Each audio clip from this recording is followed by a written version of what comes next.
This is the 20th season of Bass Talk Live.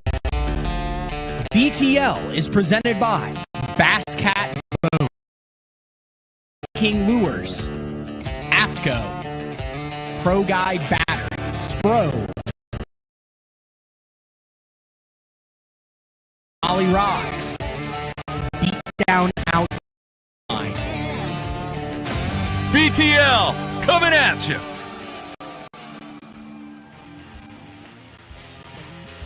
Good morning and welcome to another exciting edition of BTL Bass Talk Live, where we are going to talk fishing Wednesday, December 4th, as we get into the swing of things again following the holiday weekend. Really good show yesterday if you haven't had a chance to listen to it. I got kind of made him uncomfortable, but I don't feel bad about it because I thought it was really interesting stuff. A 2-hour show with the one and only Dave Mercer, the host of Facts of Fishing and Bassmaster Elite Series MC and the Mercer podcast. So we dove into a bunch of stuff, including a lot of stuff in his past that people might not realize. So I encourage everybody to check that out on your favorite podcast platform or the YouTube channel. Also did a lot of work yesterday following it, talking with some of the current sponsors of BTL who are jumping in next year to do some really cool projects throughout the year to bring more kind of specialty on location shows to you guys. So really looking forward to that. And then on Monday, so 2 days ago, I got a call from one of my favorite anglers, Cliff Crochet. Yeah, I know. I'm working on the audio here, guys. Sorry. It'll get better. And Cliff was like, "Man, I got some news." So I said, "Well, can we announce that news on BTL?" And he said, "Absolutely." So we got Cliff Crochet on. But in the meantime, also, and I do want to mention this, and I wasn't planning on talking about it, but I talked to him, and I wasn't going to use his name or anything like that. And he said, "Go ahead and use my name." Yeah, I know. Voice is breaking up. How's that? Is that a little bit better, guys? It should be better now. Anyway, so my buddy Austin Cranford called, and throughout the year, so he fishes the opens. He's a roofer. So his full-time job is he works on roofing jobs. Actually, he just had one of his guys come out, and I'm working on it, guys. Sorry. Just had one of his guys come out and work on my roof. I had some hail damage that was going on there. I don't know why it keeps saying that my audio is horrible. I'm working on it here. 1 second. Let me try this.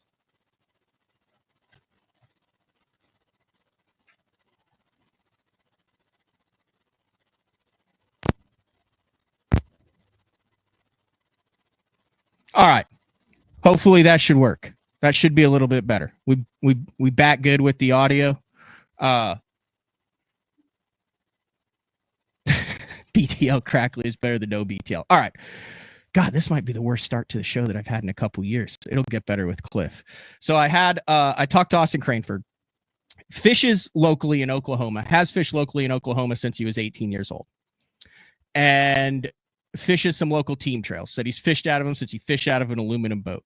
Now we're in the swing of things here. He fishes this trail. It's an individual trail.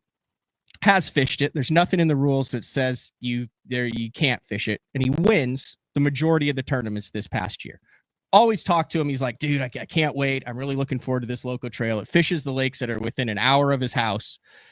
And he gets a message from the tournament director, who he said is a great guy, loves fishing the team trail or loves fishing the individual trail, says he loves working with the tournament director. Everyone's nice to him at the tournaments. But he gets a text from the team trail that runs it. And it basically says, part of it is, "I hate to do this to you, but there's been some pushback about you fishing this trail, and I can't let you fish the trail this year. Would love to see you at a couple jackpots. Hope you understand." That blows my mind. I said, "Dude," I said, "nothing was wrong." No, he said, no. I said, "Who was complaining?" And he was like, "I don't know." he got banned from fishing the trail because he caught too many fish. Didn't do anything illegally. He's not a professional fisherman. He fishes the opens just like anybody who's listening to this show can sign up and fish the opens. He makes his living as a roofer, and he lives in the area and has fished around the area for a number of years, starts catching them too good for some of the people on that tournament trail, who then complain to the tournament director, who then bans him from fishing those tournaments this year. Not a personal attack on any individual there, but as a whole, as an angler, man, that doesn't seem right to me. And I know how much he looks forward to fishing those tournament trails, and that is a slippery slope to go down for the tournament director to cave to the people who are complaining about it. So I'll say this, and I'm not going to say the name of the tournament trail or anything. I'm just going to say this. Anybody who had a problem with that or who can explain why, I would love to have them on BTL to explain why. And we've had this conversation before on the show. I know that where guys get banned just because they catch them too good, or people in there don't like the way they catch them, or they complain. I would love to have them, someone who's willing to come on to explain, and I'm open-minded to this, why someone, and if you don't want to have professionals, elite series pros, whatever, you can have it in the rules, but why, if it's not in the rules, why someone who has done nothing wrong, who's not accused of cheating, who catches them, can't fish that trail this year just because they catch them too good. That's my opening rant, and hopefully we got some decent audio because we're bringing the Cajun Baby in right now. What's up, Cliff Crochet? Unmute your mic. We're off to a rousing start this morning, aren't we? Yeah, well, at least we woke up. What are your thoughts on that, Cliff? That's disappointing, that whole story. Does that happen around Louisiana? Or, like, I mean, you've been on the BPT, you've been on the Elite Series, you've won opens before. Like, are there tournament trails, local tournament trails that are like, yeah, Cajun Baby, we love you, we root for you, stay off of the Chafalaya Basin this Saturday? Nah, I never caught him that good. There was a time or two. I won once or twice. I won a tournament. There was a little noise because I was, fishing local tournaments at home. But around here it's hard to win. What disappoints me most about that story is that, so like fishing tournaments is at any level is about competition. So like, get better and compete. If you don't compete, like, if you don't want to get in a fight, don't get in a fight. But don't be soft and complain because somebody's winning. You think it's because of how he's catching them? He's a scoper. Now that's a whole different conversation. Well, I'm just saying, do you think that might be why some people are complaining? Some people have brought up issues and aren't happy with it. You think that's why? You think maybe if he was on the bank and guys saw him kicking their butt, flipping wood, out of a John boat, they would just be like, dang, that guy's good. But because he maybe is offshore, they don't want him fishing it. We're hypothesizing here. Yeah, I mean, that's possible. But like that's two different complaints. That's two different, you know what I'm saying? Yeah. If you don't like electronics or forward facing, that's one thing. Say that. But don't get mad because the dude's kicking you, beating you. Like, yeah. You got to find out. And if it's the electronics deal, I kind of get it. You know what I'm saying? Mm-hmm. I could respect that. If you're just mad because you're getting beat, I don't. It's interesting. I know there's some trails around that say, hey, if you've won X amount of money, if you've competed at this level in the past number of years, if you fish a tournament with this amount of entry fee, you can't fish this trail. I'm all for that. I love that. I think that, puts kind of a level playing field because let's face it, a guy who is on the BPT, on the Elite Series, who has won $500,000 probably has a better chance to win. He spends more time on the water. He has, more up-to-date equipment. He has a better support system, that type of thing. I get it. But on the local stuff, man, I want the best guys in the area to come. I want to fish against a guy that I can go watch on TV. Like that Wednesday night we used to fish at Thunderbird, you'd have Kenyon Hill when he was on the Elite Series, Jared Miller when he was on the Elite Series, Hallman, who was an FLW tour, All-American champ, Sean Goodwin, plus the local guys who still beat all of them. So you had the guys who you knew were going to win, and then you had the 4 guys who were on the major tours, and then the other half dozen guys who had a chance to win. Like, that was a fun Wednesday nighter. It's dude, it's weird, and like it's competition. It's competition. Competition hurts. If you don't want to get your feelings hurt, don't compete. Like, it's that simple. Like, find out what it is, get you some. If you don't like it, leave. And like I said, I've heard nothing but positive things about this tournament trail. A lot of guys really like to fish it. They say it's incredibly well run. It's a great payback, great lakes, great timing of the year. By no means am I saying it is a bad tournament trail or there's anything bad going on there. That just really surprised me. Yeah, that's an interesting story. It really is. So we had you on because you have a little bit of an announcement. You know, I was chatting with you, and I guess it's technically out there because on November 4th, a month ago, the Major League Fishing Bass Pro Tour announced the 65 angler roster that will compete. 66. Oh, angler roster that will compete in 2025, and they did it by alphabetical order, and the C's that are competing, well, your last name is Crochet, it starts with a C, are Keith Carson, Brent Chapman, Luke Clausen, Dustin Connell, Justin Cooper, and Brandon Coulter. There's a missing C in there, Cliff Crochet. Yeah, not that. So what's the game plan, dude? You've been doing this since 2010, full time. You made the move to the Bass Pro Tour in 2019, and right now you are not on either the Bassmaster Elite Series or the Major League Fishing Bass Pro Tour roster heading into the 2025 season. Yeah, that's didn't re-qualify for the 2025 Bass Pro Tour. At a fork in the road, you like where what you do. Long story short, at this point in my career, I think it's best for me to fish the Bassmaster Opens, try to get back on the Elite Series. I'm going to fish both divisions, Division 1 and Division 2, try to get to the EQ and take it from there. We talked before, it's ups and downs. Is this a down? Who knows? I don't know. I went to, when we had to split, I went one way that I thought was best at the time.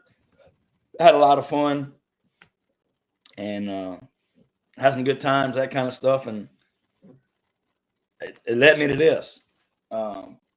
At another fork. So you either go back to the invitationals or you go back to the Opens and try to get back in the Elites.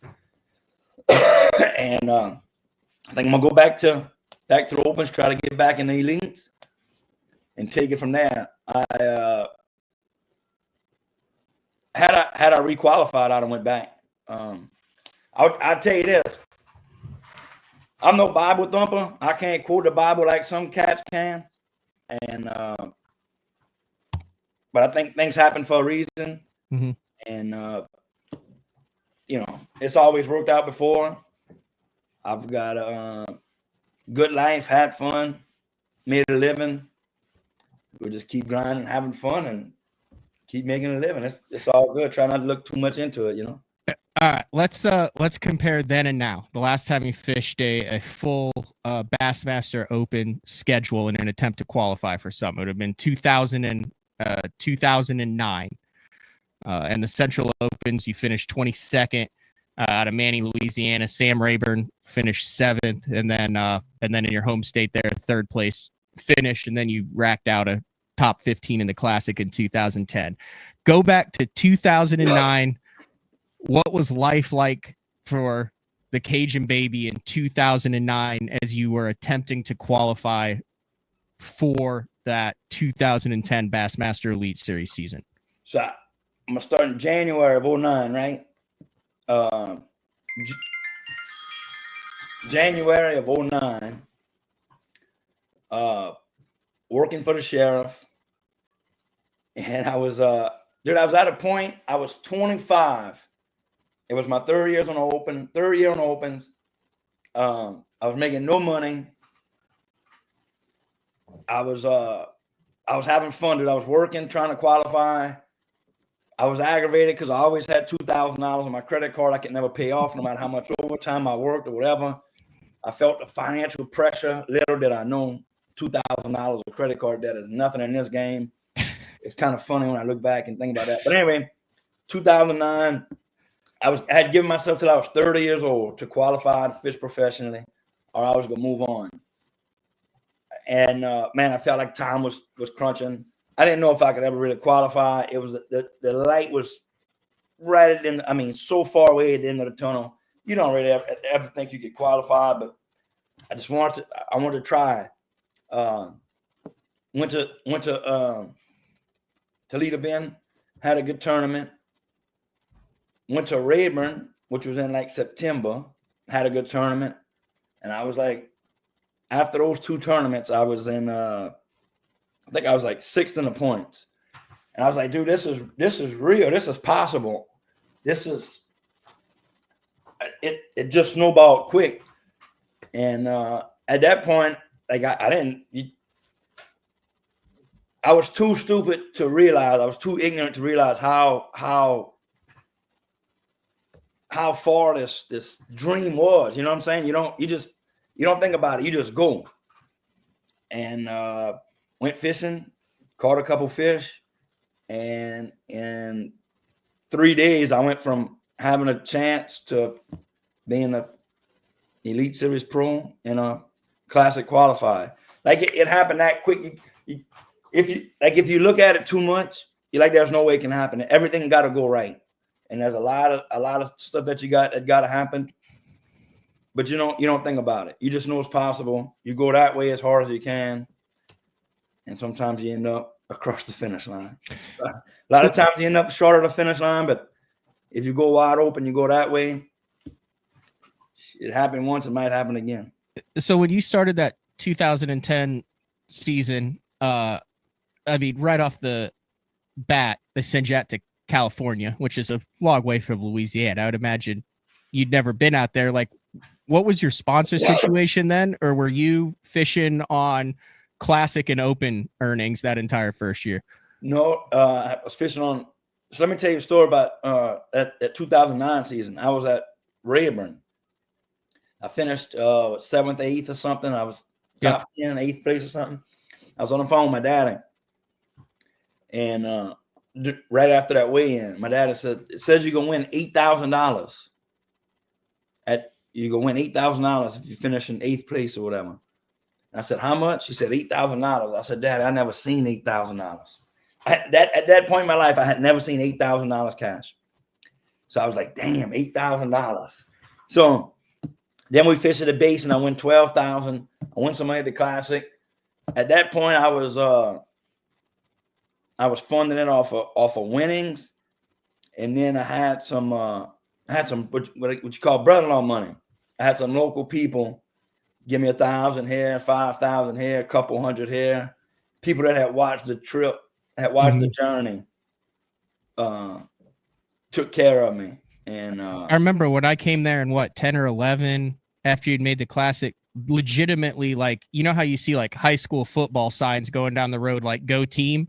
There were like go Cliff signs as you came into Pierre Part. There was like handwritten signs that said like home of Cliff Crochet, Bassmaster Classic, Bassmaster Elite Series Angler.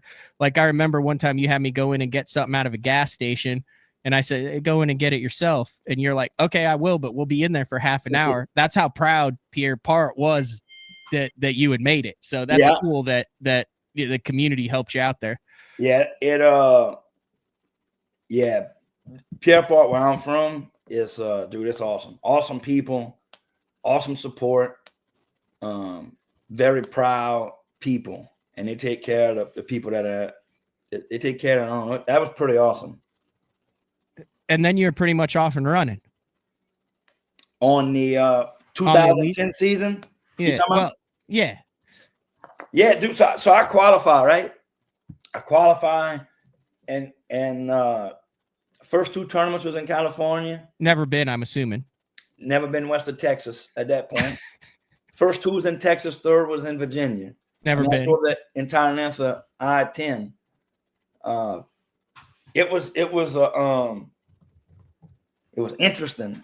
I had this new buddy through a mutual friend, this dude named Keith Crochet, who had only been tournament fishing for like 3 years at a time. So here I was, like a student of the game, a bass nerd, hanging with this dude from Alabama that had been in the game for months. And it was exciting, dude. It was innocent. It was fun. You had a top 10 season in there too, didn't you? In the Angler of the Year, I remember you had one year where you like just were catching them where you weren't supposed to. You were catching them where you were supposed to. It was like that was 2014, 13, 14. Yeah, 13. So 2013, you had a 12th, a 26th, a 12th, an 85th, a 41st, a 22nd, and a 10th. That was a strong year. I think you were like 9th or something in the Angler of the Year race that year. Angler of the Year points. Dude, here's what was good about that. So I remember starting off, and you do what you do, and then all of a sudden you become a pro. Mm-hmm. Look at this. You got to see this, pro. Yeah. So then you start doing pro stuff, and you start fishing the west side of Eastern Points on the south wind on the second Tuesday of the month. You know what I'm saying? Stuff you didn't even cross your mind in 2010 when you were brand new on it. But then but as you hang around and start hearing people and seeing stuff, you get very smart. And I say that sarcastically, you know what I'm saying? So at a certain point, I'm like, he did the air quotes, folks, for those listening on iTunes. Yeah. So at a certain point, I'm like, you know what? I'm going flipping and frogging, and we can see where this thing goes. And I had a good year, and I did that for a little bit, and then once you start catching them, you get confident, you get smart again, and there it goes. I can tell you this: looking into 2025, I know it's a scoper's world, and it's a young man's game. And I used the phrase Paul Elias used one time: them flat bellies go to catching them. Flat belly, I'm not no more. Dude, hey, and I like fishing every fish format. That's a great format. We can talk about that later. I'm excited about locking a frog and a flipping stick in my hand and going that way. And I might get my ass beat. Lord knows I've got my ass beat a bunch of times. But I'm excited to fish for 5. I'm excited to boat flip one. I'm excited to use a culling beam. Do they still use culling beams? I don't know. I hadn't used. I mean, I've been out this world. Dude, it's like I'm almost re-energized. It sucks. I didn't make the cut or whatever. But I'm excited to get back in the 5-fish game, and like it's a new chapter. It's almost new energy. It's fun. Do you think when Paul Elias invented the kneel and reel, there were 50, 65-year-old dudes that were going, "Oh, great! Now I have to get down on my knees." Like, do you think Guido Hibdon was like, "Yeah, I'm not kneeling and reeling"? Yeah. I met Guido Hibdon one time, dude. It was awesome. I shot him for FLW tour a number of times. He was always easy to find. He was in the full sit down seat, just casting a little Guido bug. Always was on a rocky shoal. I met Guido one time, and I called Dion because he was Dion Hibdon. I mean, it was awesome. But I don't think Guido Hibdon was ever kneeling and reeling. Yeah, you know what I mean? I said that with the flat bellies. It was funny that Elias said that when he was the one. He said that, and I'm like, I don't get what he's talking about. It's funny. And I'm like, I hear you. I know what he's talking about. All right, so the best I kind of want to go through this chronologically. So, like, when would you say, "Oh God, you did this last time and I thought it was genius"? It's a mid-show hat change, folks. When would you say the sponsor money start coming in to where you were like, oh my gosh, like I am a professional angler now. People see value in me, and they are compensating me for using their products, for developing products, for running their boat. Like, when was that realization? Because when you talk about that first story, it seems so far just to make it, and then that's a whole nother step. So when did that kind of come into the equation during your time on the Elite Series? Man, that happens probably about, let me tell you this. Let me pay some bills. I've had a lot of good sponsors, Yep. Over the years, a lot of long-term people. Bill Lewis is one of them. Power Pole. God, I hate naming people because you forget about them. You forget some people. Power Pole, Bill Lewis has been there forever.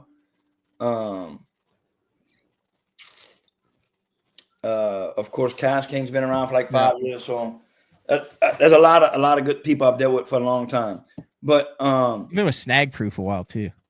Yeah, they just number of years. Yeah, Snag Proof. Yeah, they just clean house. They just no longer with Snag Proof. Yeah, they just clean house on it. Okay. But it takes about man, it takes about, the deal was like 3 to 4 years probably. Okay.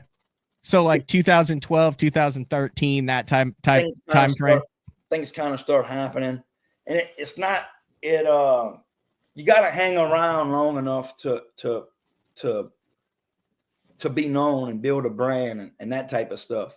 And it's not like the doors open up and money starts piling, just piling in. You get a little bit and you're able to align with companies that see something with you, see something in you, and start building stuff, start promoting their products. Because you've been around, they've watched you. Every day is a job interview, and then you partner up with these people and you start going forward. And they got companies that come and go too, but man, it's cool to hook up with the good companies and go long term. That's good stuff. And then I know once you start getting the sponsors, then there's a learning curve in that. Like you went through a massive you don't have to get into that, but I don't think people understand. So it's just cool to like watch this career arc, and then we'll get to where we are in 2025. But then isn't there a multi-year learning curve as to how to deal with companies and contracts and ROIs and what they expect and what you expect and all sorts of stuff behind the scenes where, they might just see you on the Bassmasters, boat flipping a fish, but there's so much stuff that goes on behind the scenes to gain stability in that section of your career, even though you're 3 or 4 years in. Yeah. Like I wish if I'd have known then what I know now, I'd be a millionaire, but it ebbs and flows. So it's cool at first because you're just happy to be around. You're just happy to get a sponsor. You're just happy to be with somebody. You know what I'm saying? And then you go through a little bit and you learn and you meet people and other fishermen teach you and you talk and you're like, all right, I'm happy to be sponsored by this company, but they're getting a really good deal. I'm being really cheap for them. I'm worth a little bit more. And then you put in some work. You learn how to work. You learn how to promote. You learn how to sell.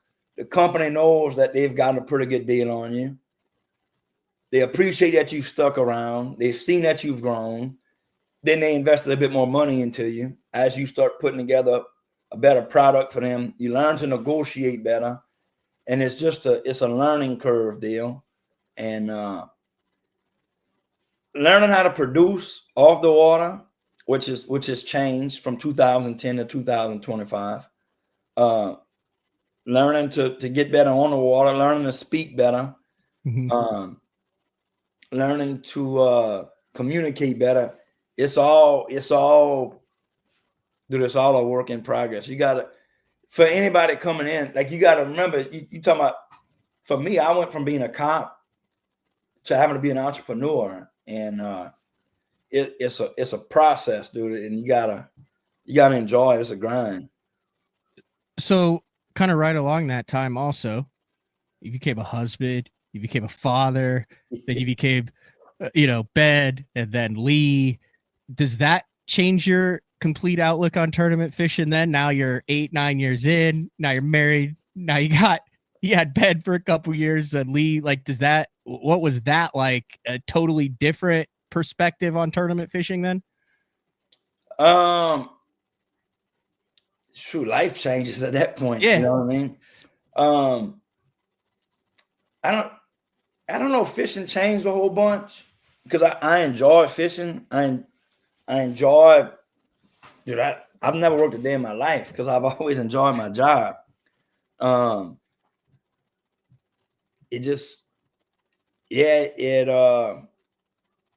You wonder how this thing's gonna work out. Like, man, I got people depending on me. And at one point, all I needed was a can of tobacco and a toothbrush.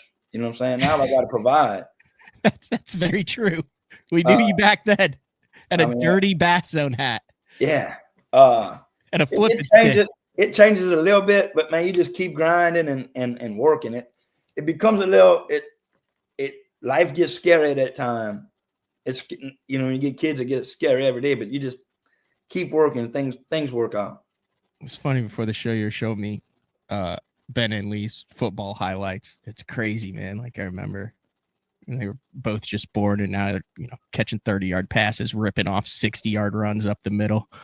It's great. I think it was Ferris Bueller that said, if you don't watch or if you don't whatever, life will fly right by. Yeah. So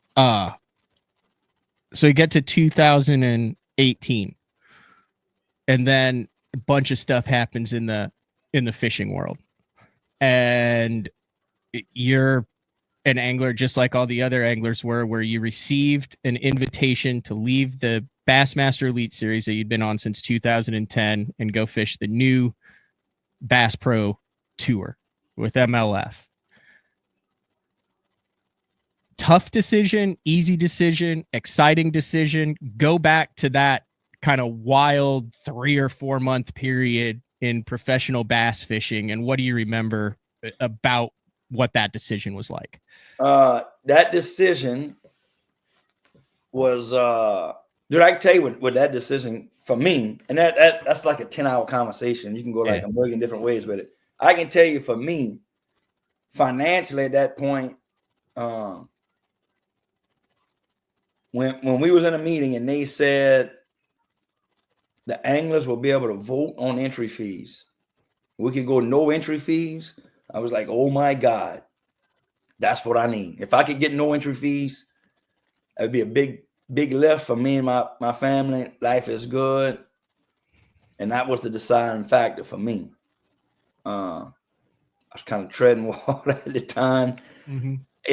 I would tell you this: if the fans knew how many anglers were treading water financially, it would be amazed. Now, don't get me wrong; it's like any kind of business; it comes and goes. You know what I'm saying? Mm-hmm. Yeah, fall of 18, made that decision, went with it. Probably a little FOMO going on.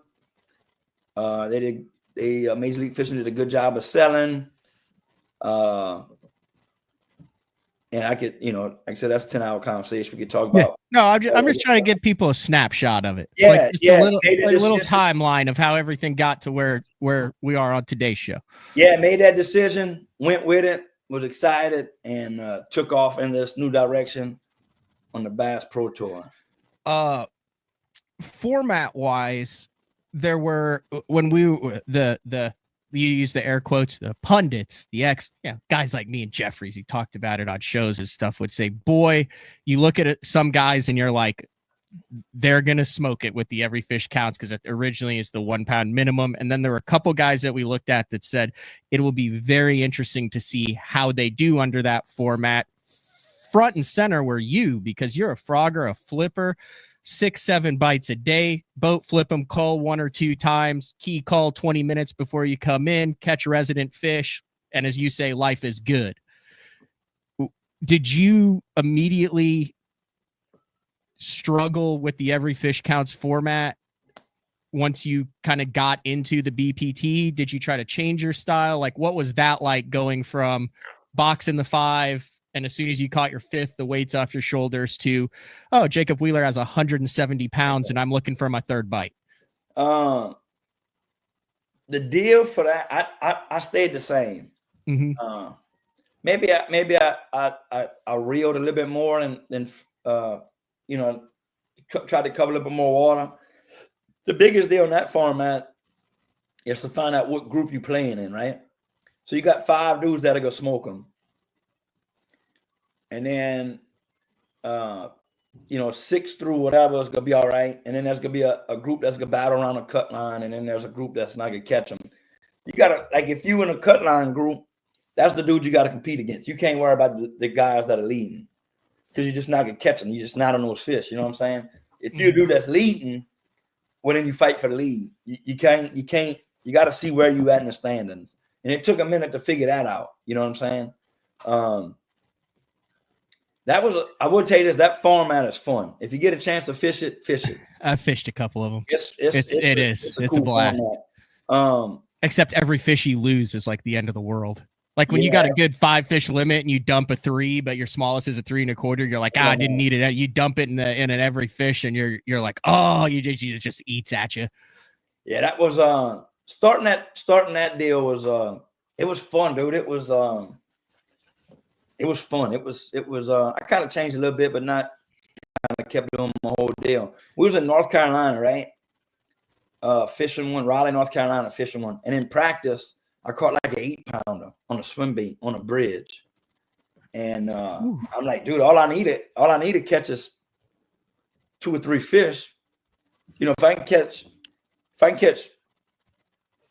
get 2 good bites, I'll catch another couple just fishing, and life will be good. And I tried to play quality instead of quantity, and ended up getting beat. That's one time it hurt me.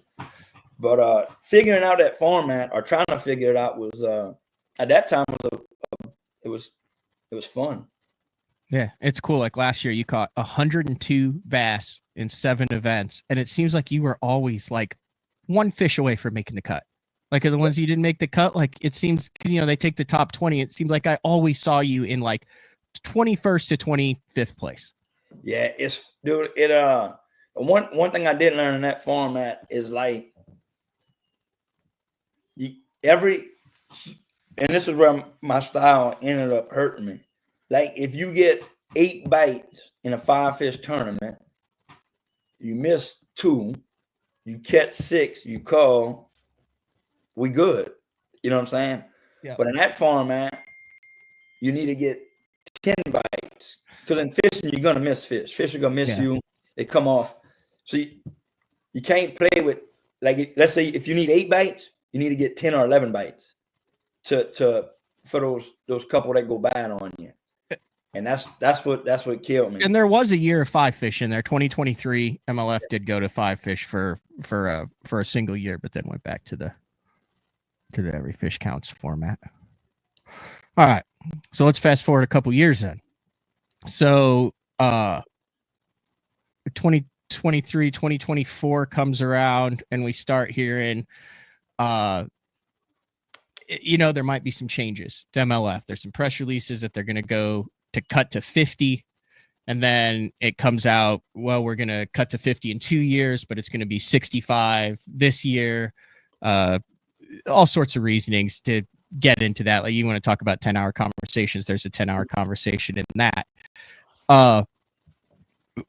Did you know where you stood? Did you know what the deal was? Like, what was that like knowing? Because, I mean, you had your finishes are a 64, 69, you had a 59th in there, 78. Like, you had to know, like, you were kind of flirting with danger when you first started hearing talks of them chopping 20 guys or 15 guys out of the BPT in 2025. Yeah, I knew I was on thin ice. That sucks, but at that point, that decision had been made. There was nothing you could do about it. That decision was made from a league deal, the Angler Board and Anglers Association. That decision had been made. I knew I was on thin ice, and it was like, we'll go that way. We'll go that way and see how it goes, and brings us to here. You know what I mean? Yeah. Hopefully you're getting blown up by potential sponsors. Yeah. Flag football. Oh, flag football. Talk about the decision to go opens route instead of invitationals route in 2025. Invitationals has 1 day of electronics, 1 day of no forward facing. The opens limited it to basically the same series as the Elite Series 1 transducer. I'm assuming you had an option to go to the invitationals or the opens. Yeah, the deal for me came down, one, to sponsors. It seems like sponsors the people I dealt with or deal with, they happy with me on the opens. I would rather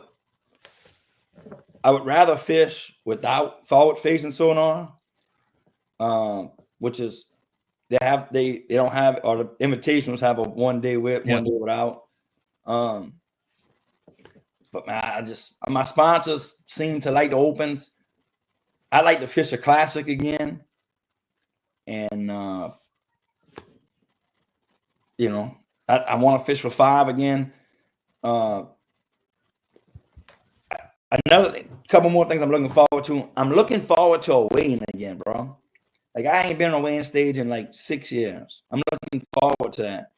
I'm looking forward to, I hope I get the opportunity to put a bag on the scale. And I ain't did this in 6 years, so I think it's kind of changed with the handheld scales now. Man, you think they weigh 16 and you think they weigh 17 and they weigh 18. Yeah. And you put the bag on the scale and it goes blank for a second and it hits. You know what I'm saying? I miss that, and I'm looking forward to that again. And dude, I want to fish another classic. I do want to try to get back in another classic. How many classics have you fished? 4. That's pretty impressive. If someone had told you in 2009 that you would fish in 4 classics, you'd take that.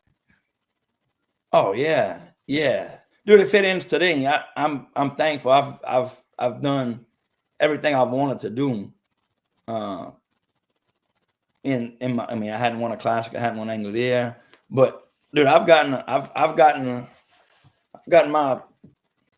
thankful for what I've got. It's been I think there's a whole another new chapter coming in fishing, you know what I'm saying?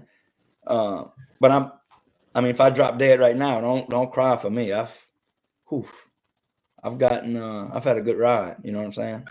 You mentioned sponsors. You mentioned you're thankful for a lot of cool sponsors over the years. This last year, crisp, clean. It seemed like a perfect fit.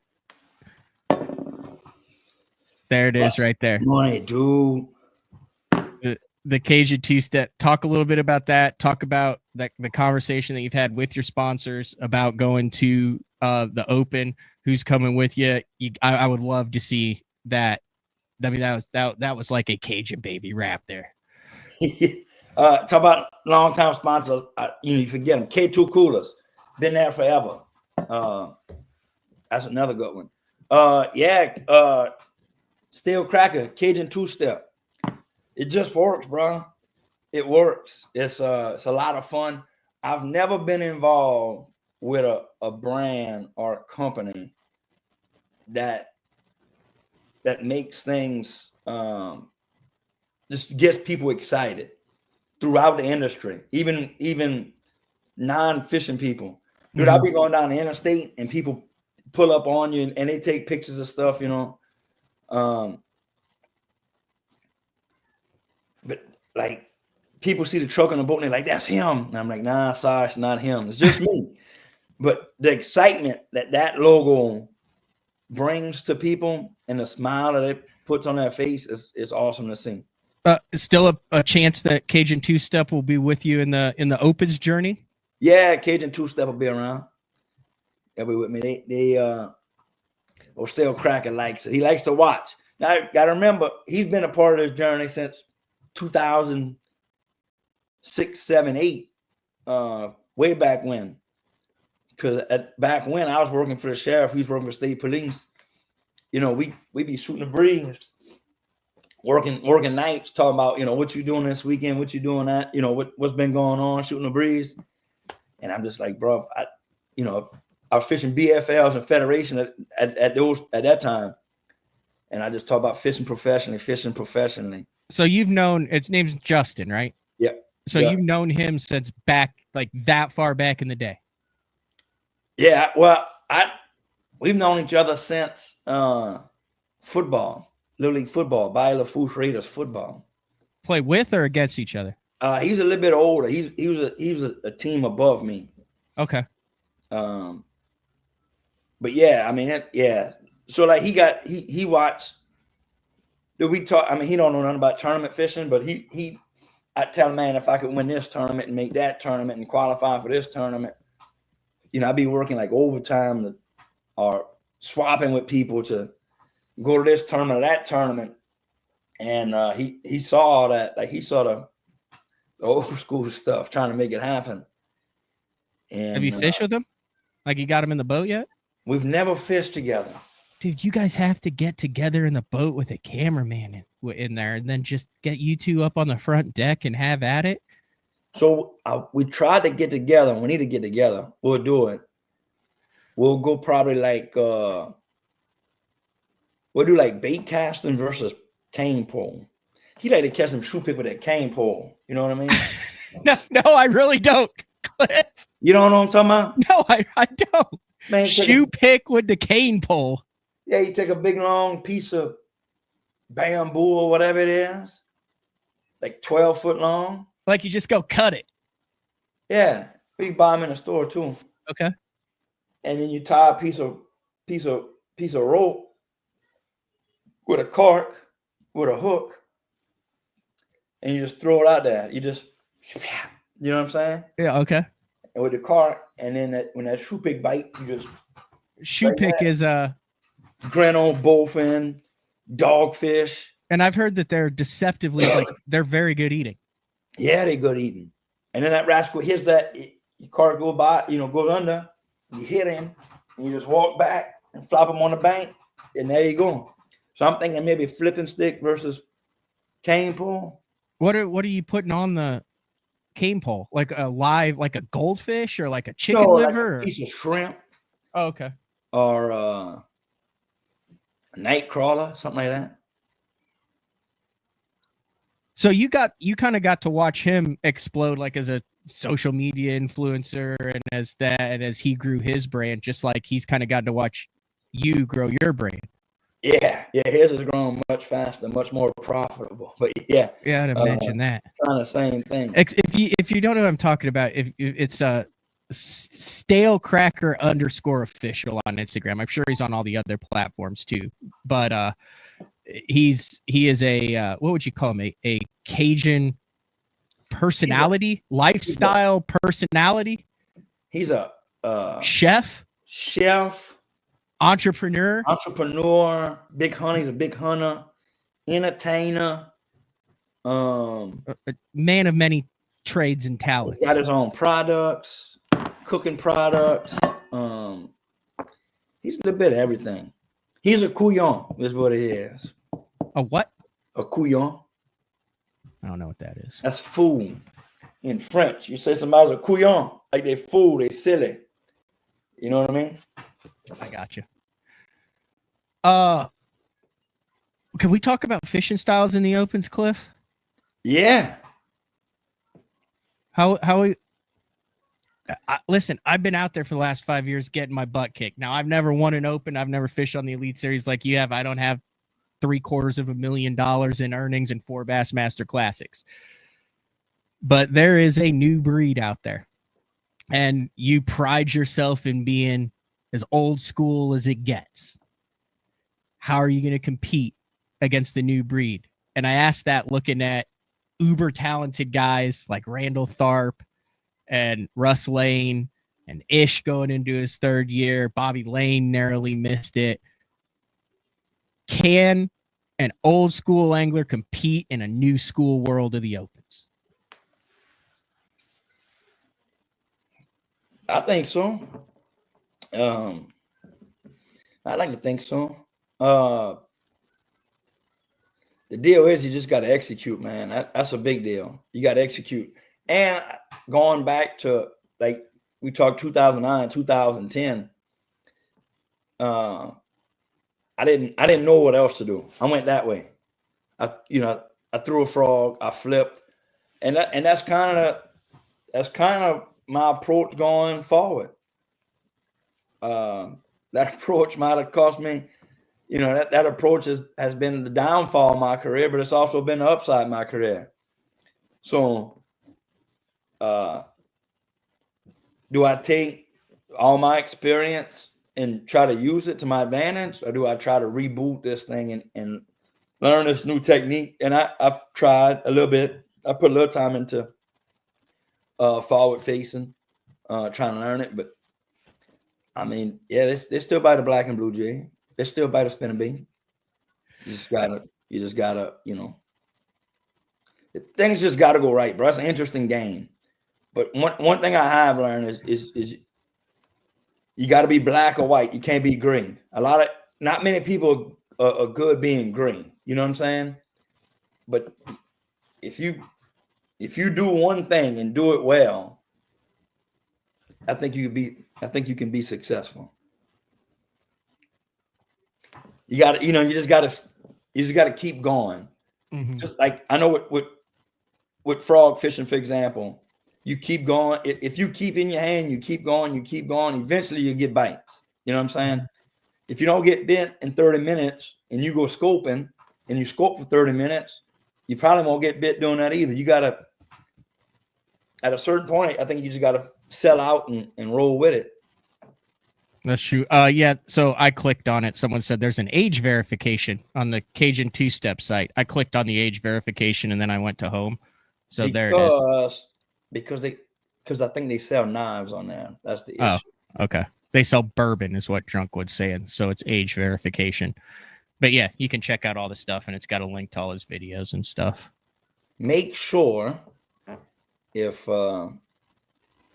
anybody watching gets bored, just go to Instagram right now. Send them a message. Tell them how much fun you're having. Listening to the Cajun Baby. Talk about Cajun two-step. Buy something. Let me keep my job. Help me out. Help a brother out. It's a critical time of the year right now for the Cajun Baby. They got a Christmas pack going on. They got jambalaya mix, fish fry, hush puppy stuff. What's your recommendation? Like if I'm gonna buy something on here, what would you recommend? Dude, I'm about that two-step, that fire. Put that on everything. I like that fire. Hush puppies are good too. Fish fries, it's all good stuff. But I would start small with the fire seasoning. Put it on everything. Just put it on everything. There it is. Under that, the seat. There it is right there. Oh, there's the fire right there. Will I be able to handle that? I feel like I wouldn't. I feel like I couldn't handle that, Cliff. I feel like I don't think you understand like how many like non-Cajun people you're talking to right now. Well, start with the original in a white bottle, but it's fire's probably not a seasoning. It's that not looks dangerous to me. Look at the color of that. But it's not hot sauce. You know what I'm saying? It's you're looking for that juice. You're looking for that seasoning. Go buy a bottle right now. Let's do it. Go buy a bottle. That right there. Yeah, that's the entry level. That's the safe one. Okay. Do you, someone asked, do you have like a code? Is there a Cliff Crochet code or anything for the website so people know There's not. You may have to just send a message through their contact or in the notes on the sale, whatever. Mm-hmm. I will say this: it makes a massive difference. Our BTL listeners that have purchased products that BTL supports, that have sent emails. You would be surprised at how many people in that company will get back to you and say, hey, we got an email from a listener that bought something, sent an email. Thanks a lot. This is, it really means a lot. So that stuff, even though it may seem tiny, does make a big difference. It's a big difference. And here's the truth of professional fishing. We talk about professional fishing and finishes and this and that.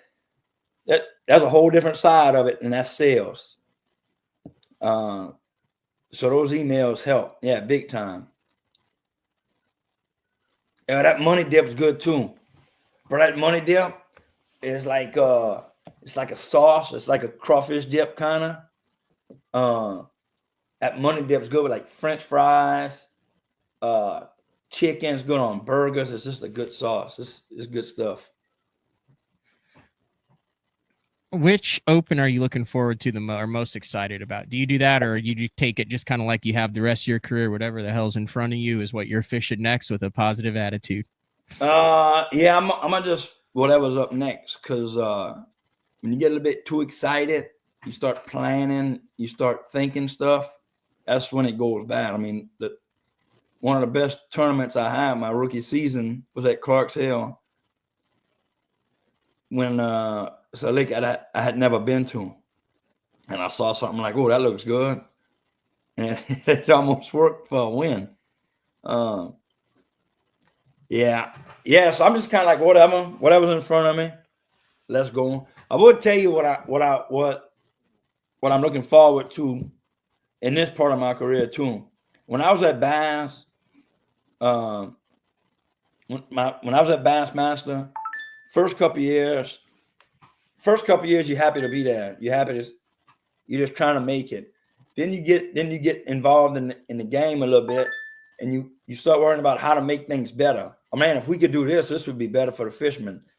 This would be better for the league. You start trying to help and make things better for yourself and the other fishermen through the league. You know what I'm saying? Mm-hmm. So you start worrying about entry fees and payouts and numbers of cameras and like my rookie season, we started in California and then we went to Virginia. I didn't care. I was just happy to be there. You know what I'm saying?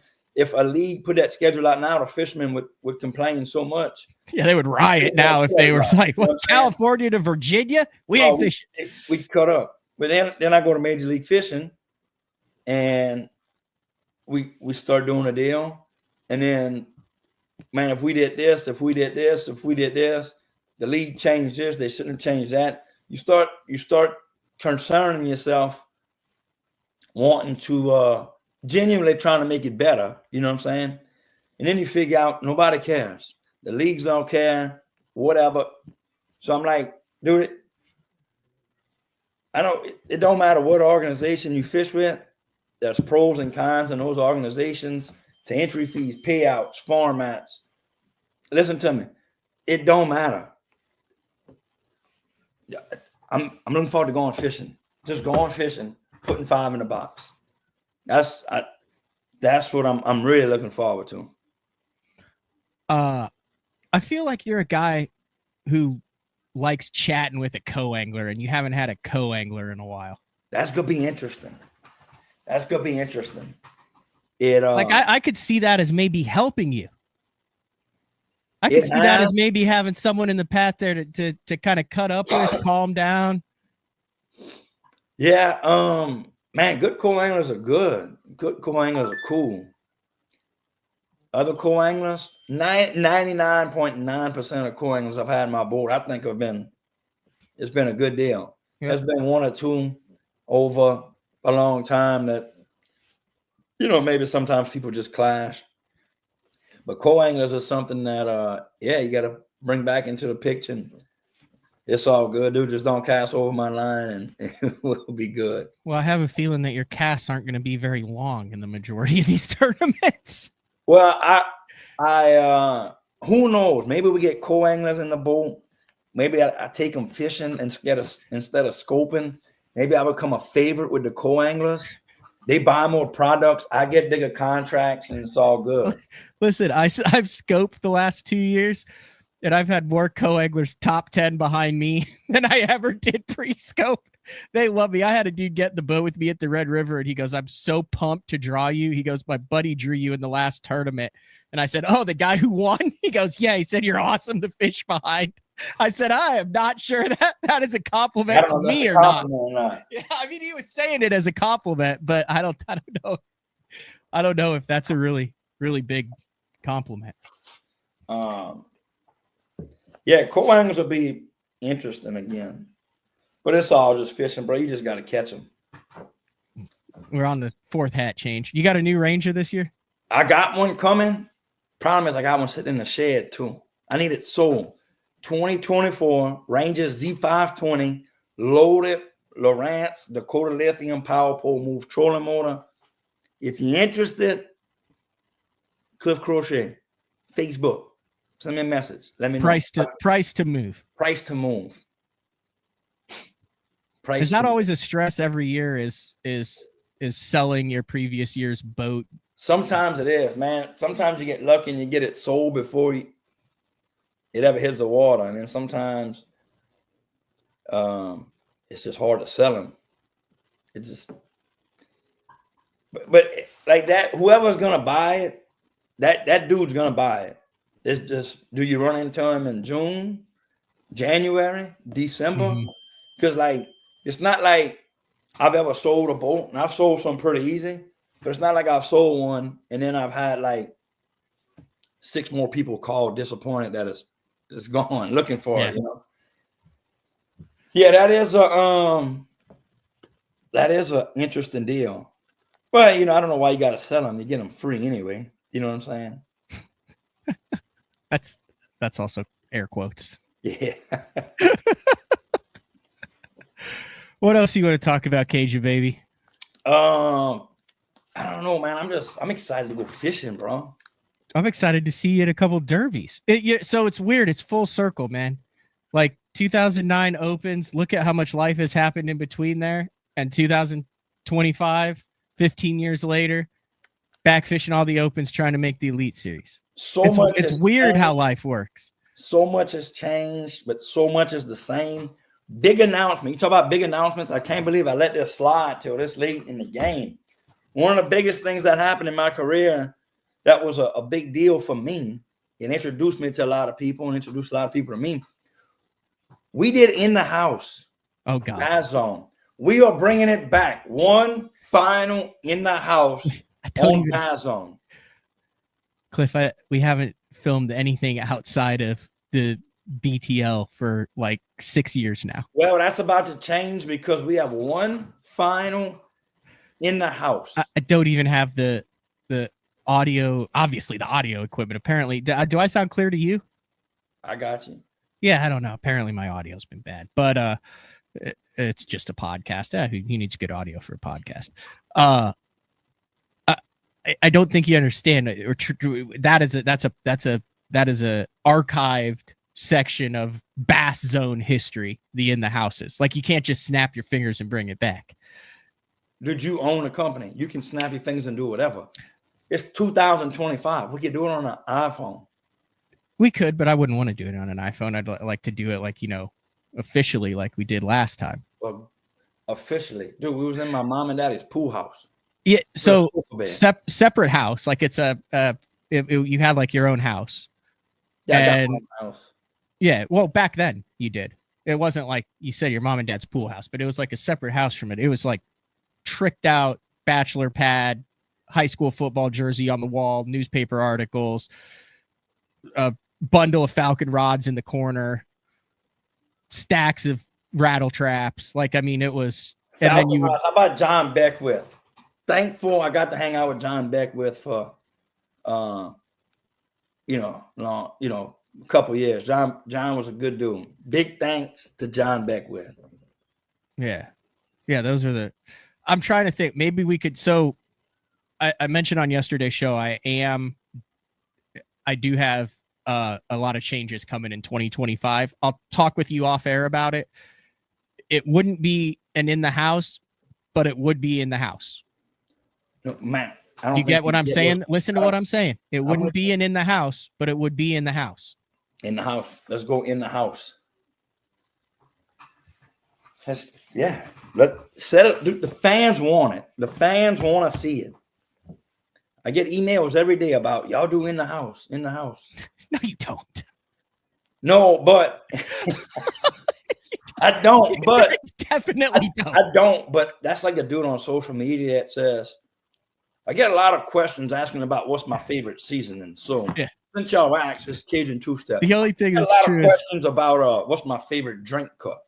No, you didn't. That's just a way to make yourself feel important and talk about whatever you want to promote. I get a lot of questions about why my internet sucks. That's the only true part. Dude, I've got it figured out. I literally have texted Aaron. Aaron is on it. He's the guy who gave me his direct line. He said, I'm responsible for this. Like yesterday, I did 2 full hours with Mercer. Crystal clear, HD. No issues whatsoever. Hey, let me tell you what else I'm really excited about. I'll probably talk about this earlier. I don't know. Dude, I'm really excited about a weigh-in. I'm excited about a weigh-in, and I'm excited about people being at a weigh-in. Now, talk to me in June at a tournament when I'm pissed off because I didn't catch them and I'm sweating away in line. No, Bass has done a really good job. So the way that they have staggered it, and it kind of started during the pandemic, we would literally start weighing in at like 1 and it would go till like dark. It was crazy. There's times you'd like take off and you'd have like a 1:30 check-in. It was nuts. But they figured it out, like they stagger it well to where there were a couple catch fests this year where, you know, everyone had fish, St. Clair, stuff like that, where you had to wait for a bag. But they've done a really good job of the way they stagger it, getting it in, getting it out. You're not there for 3 hours. It's amazing how they can run through 400 some plus anglers during that weigh-in. But it is cool. Like, you know, you went to Leech Lake, and I call it the Easton Fothergill Invitational, but there were over 1,000 people at that weigh-in on day 2 on just a normal Bassmaster Open weigh-in. Yeah, I'm looking forward to that, bro. That's part of fishing that I hadn't been a part of. I'm looking forward to getting back into it. Favorite moment as a professional angler over your career up to this point? Like, if you had to pick to one moment that sticks out to you. Man, thankfully I've got a million good memories. You know what I'm saying? Mm-hmm. Dude, the one thing that really sticks out that was fun was Falcon Lake, 2012 maybe. And of course, there's a story that goes with it. And part of the story is the 35-3 I caught on day 2 of the tournament. But it really goes back to day 1 of the tournament, where I had an hour left to go on the first day of the tournament, and I had one fish in my live well. And in like 40 minutes, I went from one fish in the live well to 18-12, which put me in 50th place for the tournament. And then on day 2, I go out, I miss a 5-pounder, a 7-pounder, I catch a 10-pounder, a couple 8s, I get up to 35-3, and I remember the weigh-in, leading up to the weigh-in line. I had 2 bags, and I was so pumped up. I remember wiping my face, dipping my hand in the No, there you go. There it is. Right there. I remember wiping my face with the water, and I remember putting this bag on. I didn't weigh my fish, so I don't know how big they were. And I remember putting it down, and I remember that scale going blank for a second, and this is a good memory. This is fun. That right there, that right there is what gets me. Right there. Couldn't control it. Couldn't stop it. That's what double fist pump. Double fist pump. Gotta love it. Yes, I think it was after this tournament is when I quit law enforcement. Wow. Look at the size of those suckers. That's 2. Did you got the all 5? Oh, that's a 10 and 2 8s and a couple held up all 5 there. There's John Stewart on the left. I was just on his podcast. I just saw him at Grand Lake. He now owns a lodge at Grand Lake. If you're looking for a great place to stay on Grand Lake. And then obviously Dave Mercer, who I just had on the show yesterday. Yeah, that was a good Lord. And you caught that flipping? Caught them all flipping. What were you flipping? I was flipping double wide beaver. Really? Braid? Half ounce weight, half or 3/4. See that? I came and talk. That's what I like about fishing, bro. Look at this. Look. See how big that fish is? I was a 10-1 or a 10-2. Man, you had like 5 fist pumps in that one weigh-in. Oh, here we go again. Are we going to wipe your face again in the fish towel? Yep, there we go. Right all around the mouth. I couldn't breathe. I just couldn't breathe. Like I was at the tub, you know what I mean? And I'm bending down, and I just couldn't breathe. And I just, yeah, I got fish water all on me, and that's just the stuff, bro. I've had that one, And then at Chickamauga, I had a good morning for a BPT event, and that was fun too. That's a good. Just those moments. I'm thankful for, and I hope to have more moments when you can just hear the ooh in the crowd. You know what I'm saying? Uh-huh. I had a big day at Gunnersville for a classic. I don't know, it was 23 pounds or something, and I put them on a scale, and it was just, I didn't even qualify to finish to fish the next day. Mm-hmm. I had a tough first day, but that when I put them on the scale and it popped up and it was like 23 something, you could hear the arena like ooh, and that's fun. That stuff gets you bucked up. Was that the 20? That's the one that Randy won. Classic. Yeah, 2014. So I'm showing this. This is a picture. This video is sketchy. So that is not me. It's sketchy like that. But there you are fighting a big giant one. Looks like probably on a chatterbait or some sort of plug. I caught two big ones on a chatterbait at the end of the day right there, like 2 6s. And that's in the classic right there. Like, you're on the verge of making the oh, look at that. The front deck lay down scoop. You don't see the front deck lay down. Like look at that. It was like 2 6s. So that morning right there, I catch like a 5-pounder, and I catch a couple throughout the day, kind of struggle.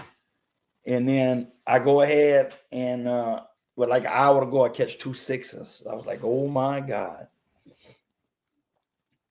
It's always so weird in this. I talked to literally done thousands of these interviews, and I also like to fish. It's amazing, like when you talk to guys and you're just a couple days away from changing the entire narrative of a career, of a year, of a core memory. It's just a instant away. Dude, that's the drug. That's the drug. Like next time, I'm gonna get them next time. That's the curse of that's the pro and con. That's the bittersweet of being a competitor. Yeah. Like every tournament you fish, I'm excited. Like I know in my mind that next year is gonna be a great year. I'm gonna re-qualify. It's just gonna happen, right? That. You can't tell me no different. Now, if that don't happen, I'm gonna be crushed. You know what I mean? Mm-hmm. But I'm gonna get them next time. I'm coming back again. You know what I mean? Like, dude, you remember the down stuff, but like Conroe Classic. Like I didn't know what was, I knew I was around a couple fish, whatever. Next thing you know, I'm leading like 40 minutes into the day. I'm at like 17 and a half. I'm leading the Bassmaster Classic. Oh, here we go. This thing's about to go down. I had a rough couple of days after that, and I didn't win. But like that's next time. And sometimes it happens, and sometimes it don't. You just pick yourself up and keep going. That's the drug, dude. That is the drug, and that's what non-competitive people. I feel sorry for them because they don't have that want to get up and go again. I'm jealous of those people because they never have to put their heart on the line and get it smashed a bunch of times. You know what I'm saying? But I feel bad for them because they don't get the rush or they don't have the vision to chase something, dude. That's the drug. It's just so many little days. There's so many things, but next time it's gonna happen. Or I'm thankful that it did happen. You see, it did happen, but the next time it didn't happen. Dude, it pumps me up. I love it. I sent you some videos of Ben and Lee playing ball earlier. Dude, I'm so excited. I love watching them play. I love watching them make tackles. I love them competing. But God, when they lose and their heart gets broken, part of me is like, yes, they have feelings, they have emotions. You know what I'm saying? They compete, they trying. And I'm like, oh my God, their heart's broken because they lost. That competitive spirit is oh my God, it's such a pro and such a con. But I love it. Can't get enough of it. I don't think there's another whether you want to call it a sport or a competitive activity, that you win as infrequently as high-level tournament bass fishing. Not even high level, any level tournament fishing. It seems like there's more guys that win than there are, because like if you listen to BTL, I have guys that win on. I have a guy on this 23 that's won 4 tournaments. So you talk about a, guy that Ray Hanselman's a series and wins everything. But that's like one out of tens of thousands of tournament fishermen.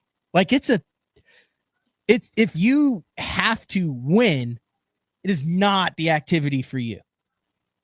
No, if you have to win. But it is also the activity for you, because when you do win. Yeah, well, if you're a true competitor and you like to compete, come on. If you have to win, if you have to control everything, this fishing is not for you. Call Jeffries and go bowl or something. I don't know. Go play basketball. I don't know. It's weird, but I still love it, dude. I love it. I love it. I love it. You go into every event with that same competitive drive and passion. It hasn't diminished over the years. No, the love of tournament fishing is still there. Some of the stuff around tournament fishing and that type of stuff gets old, but when that boat's in the water, I'm all in. Let's do it.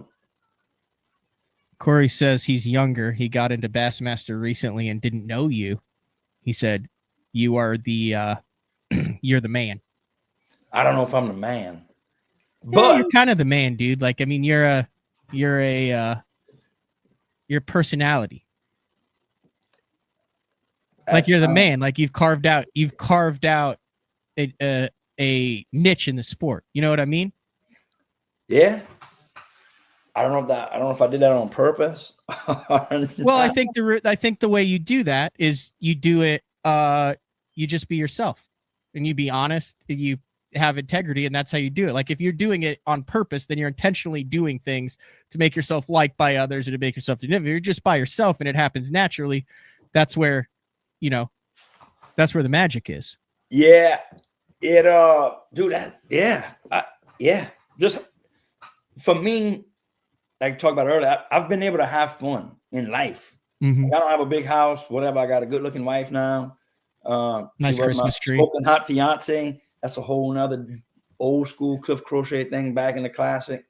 Yeah, dude, like there's a lot to bitch about, but dude, it's fun. Life is good, I'm telling you. Like I just having fun, bro. It's all good.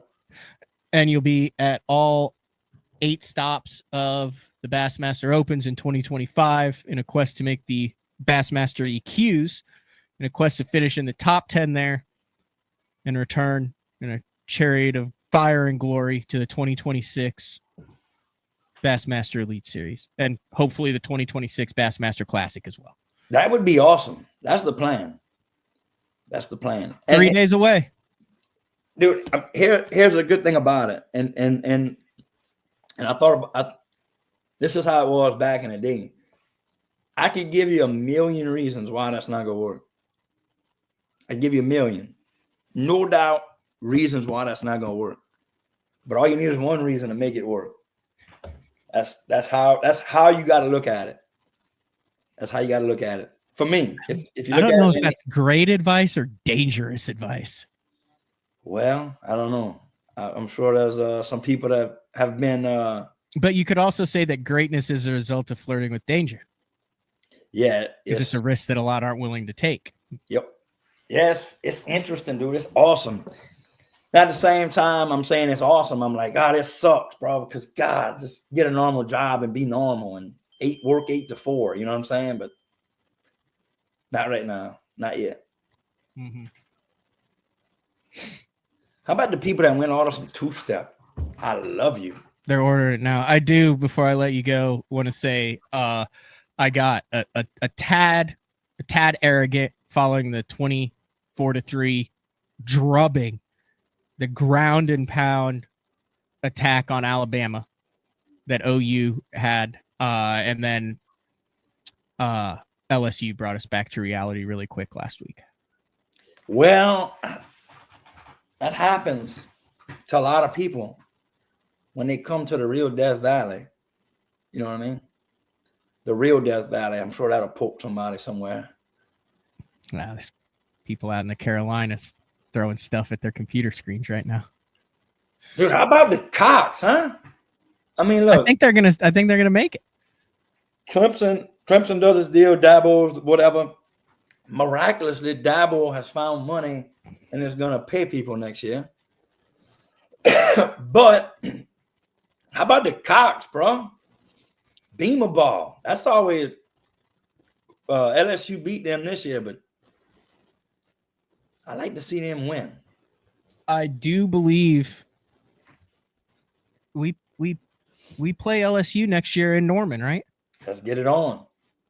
I think you should come down, do some in-studio shows. At that point, you'll be in the midst of the EQs, and we'll go hang out with Brad Hallman at the tailgate, and then we'll show you what it's all about at OU. Dude, I love Bradley Hallman. Historic Owen Field. How about when Hallman had the Bazone rap? Old school. He did. That was a deal where he had to have a rap, and Jeffries was like, I'll pay for the rap. And he was like, okay. Perfect. Hey, so you talking about going to Norman? I'll go to Norman. Yeah, that's what I'm saying. Yeah, I've got a spare bedroom or what, we can come down and hang out. Go to the game. This is not 2009. I'll teach you we go fishing. I'll teach you how to throw a minnow. I don't need a bedroom. I need 4 bedrooms. I have a herd. I have an army. That's a fair point. Oh yeah, they're probably gonna want to, if dad can't just take off and go to a football game they're gonna want to be at that football game too. Plus it'd be good for him to see the rich history and tradition of 8-time national champ University of Oklahoma. Be like, this is 8-time champ. Yeah, drop that in there real good. Yeah. What is it? Home of the 47-game winning streak? Is it? Yeah. Damn. That's a lot of wins. Yeah. I think we got 7 Heisman Trophy winners. Once we got a couple of them. Yeah. We got a couple. Like, it didn't happen forever, and then we got 2 more. Bang, bang. Gosh. We got a new offensive coordinator now. It's all looking up. We're definitely headed to the playoff next year. Not down. Oh yeah.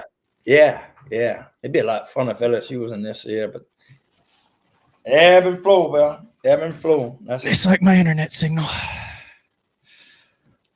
All right, Cliff. That was a great talk. We just talked for an hour and a half. Covered a lot of stuff. Yeah. Buy Cliff's Ranger. And if you're not in the market for a high-end bass boat, buy a can or 2 of Cajun 2-step seasoning. Yeah, we got the Ranger for sale. We got the Ranger for sale. We got some 2-step for sale. Cash King deadbolt reels. Is that reel with no drag? No, correct. Did you talk them into that? I did. No star drag. No star drag. I mean, you lock it down anyway. Take it off. Make the reel lighter. Make it lighter. Make it stronger. Make it different. So zero drag. No star drag at all. Locked down. But here's what else about that reel. You also have no drag, but you also have a centrifugal braking system and a line guide. So it's a traditional high-performance casting reel. There's just no star drag on it. Braid, frogging, flipping, chatterbugging, plopper fishing. I caught an 11-pounder on a crankbait at Toledo Bend this year on a deadbolt reel, no drag. I was like, yeah, I've thrown on 20 fluoro. I'm like, I'll just, if I catch one, I'll just thumb him, which is what I do anyway. When I'm fishing with a treble hook. Well, I didn't think I would hook up an 11-pounder on a long cast. Oh my God. The whole fish catch is on my social media if you want to go check it out. Dude, I got manhandled. Tremendously manhandled by 11 pounds. Get to the end and it had nowhere to go. There was no drag. So I hit the fish, right? Yeah. I hit him and he pulls me. I'm like, oh my God. Well, now we get to like this point in the fish is taking the rod. And so I just hit the button and he pulls, makes a couple runs. And I'm like, but I got him. He makes a couple runs and I got him. And I'm like, damn, Cliff, don't let him run you over grass. They got a bunch of grass and sticks, stumps. So I'm like, now I got to gain on him. I can't just let him be. He's not in open water. And I get on him and I put some pressure on it and he's in some grass. He's hung up. And then he comes free. I feel him come free. And then I feel the power and the weight of that fish. And God. And then I kind of rolls and I see him and I said, oh my God. And I was like nothing I ever seen before. And I get him by the boat, and the power of this fish is like I was hooked up to a truck or something. And I throw him a couple of times and I put him in a boat, 11 pounds, 1 ounce. Here's the interesting part of that story. If I told you, Matt, I caught an 11-pound, 1 ounce fish, what would be my reaction? What would you assume that my reaction would be once I caught that fish? Same reaction as when you weighed the 35 pounds on Falcon. Multiple double fist pumps. Wrong. This is how your mind thinks, right? So I'm on the water. Bird just right around the corner from me. I think Browning was there too. Browning might not have been there yet, but Zach was there. I think Casey was in the area. And I didn't want them to know that I had caught a big fish. So I was nice and calm, dude. I was nice and easy, being calm, kind of being easy. Well, I forgot. I didn't realize I was in a Bass Pro Tour event. We got score tracker update. So they know anyway. So I catch the fish. Birds, they tell birds, as official tells Zach, and Zach's like, there's no way. I didn't hear him cut up. I would have heard him, acting stupid. So I didn't even get pumped up when I caught him too much because I didn't want the dudes to know I had caught a big one, but didn't find out anyway. So that is in hindsight, you should have. I should have cut up and went crazy. Yeah, baby. Yeah, that's what I'm talking about. Throughout the cooking with gas, say that's what you're talking about. There it is. Look at that. All the same. Good stuff. Yeah, all the famous. Yeah, baby. Yeah, baby. Refer to it as a her a bunch. Look at her. Yeah. Yeah, I like it. I can't, Matt, I can't tell you. I've enjoyed every second on the Bass Pro Tour. Yeah. I can't tell you how excited I am and looking forward to catching a game changer in a 5-fish tournament. That's the stuff that pumps you up. That'll be good. I guess we'll wrap this up, but just in case anybody was wondering, obviously no affiliation with BTL, but I thought that shirt that you had on, I said, boy, that looks perfect for any fishing adventure or casual day outdoors. That is that snazzy numbers available on the Bill Lewis website right there. Yeah, that is it is an attention getter. Looks like some Western wear, like something you would get at Boot Barn. Baits.com. That brings you to all the GSM brands. Boy, they're taking over the world, aren't they? Yeah, I will warn you. Once you put this shirt on, life changes. Is it like a Western? It looks like a Western style, like something you get at Boot Barn and you go out and two-step in at Billy. It's a traditional button-down fishing shirt, I guess. Yeah, but the fishing shirt, so some of the fishing shirts, I have a tough time with some, how do I say this? Nipplage. You get the fishing shirts where your nipples pop through the shirt and you're like, man, it'd be nice if there was a little like extra double pad in there. Yeah, it's a little bit bigger shirt. It's a little bit, okay. Yeah, kind of, I think it's some bamboo or something. I don't know. Okay, but it doesn't feel like it says it's a fishing deal, but it looks a little dressier. Yeah, it's a little bit more structured, I guess. Structured. That's the key word. When was the last time you like put the boots on and took Sarah out for like a little like a night on the town dancing? Our next one is scheduled for about 10 years from now. Dude, I am in the middle of life. It's awesome. You gotta take one night. Just take one night, put that shirt on, take her out, go dancing. So here's what the viewers may not know. 4 kids, Ben, Lee, Les, and Jay. 9, 7, and 4-year-old twins.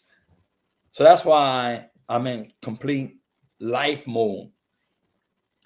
All in the same time of not re-qualifying for the tour that you were fishing, which is a 10-hour conversation, but that's the fact of it. Didn't re-qualify for it.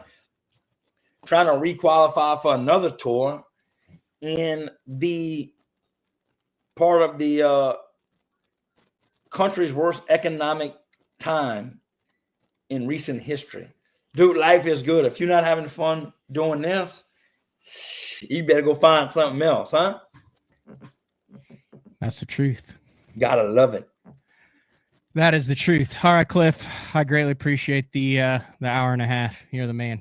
And Dude, we're doing in the house, back to the opens, meeting new fans. Thanks for having me on. What a great day. In the house, but not in the house. Coming soon. That's better than being under the house. See you, Cliff. Go Tigers.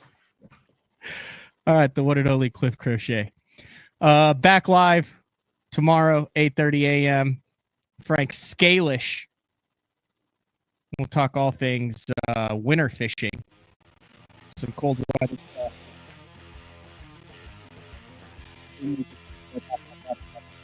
See ya.